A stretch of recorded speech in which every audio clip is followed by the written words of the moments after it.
بسم اللہ الرحمن الرحیم۔ السلام علیکم ورحمۃ اللہ وبرکاتہ۔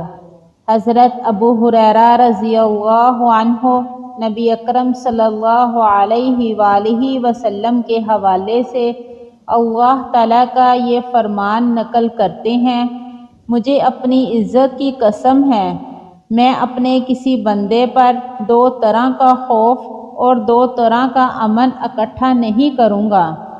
اگر وہ دنیا میں مجھ سے خوف رکھے گا تو میں قیامت میں اسے امن عطا کروں گا، اور اگر وہ دنیا میں مجھ سے مامون رہے گا تو میں قیامت میں اسے خوف میں مبتلا کروں گا۔ صحیح ابن حبان حدیث نمبر 640۔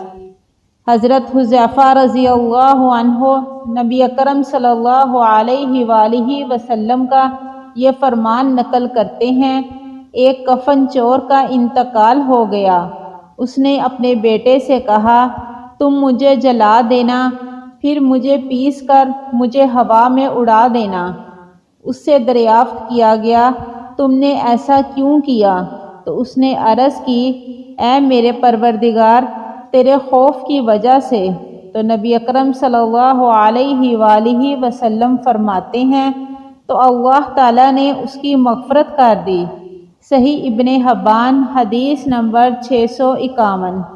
ام المومنین سیدہ ام سلمہ رضی اللہ عنہا بیان کرتی ہیں، ایک رات نبی اکرم صلی اللہ علیہ وآلہ وسلم نے ارشاد فرمایا، اللہ تعالیٰ کی ذات ہر عیب سے پاک ہے، کتنے ہی فتنے نازل کر دیے گئے ہیں اور کتنے ہی خزانوں کے دروازے کھول دیے گئے ہیں۔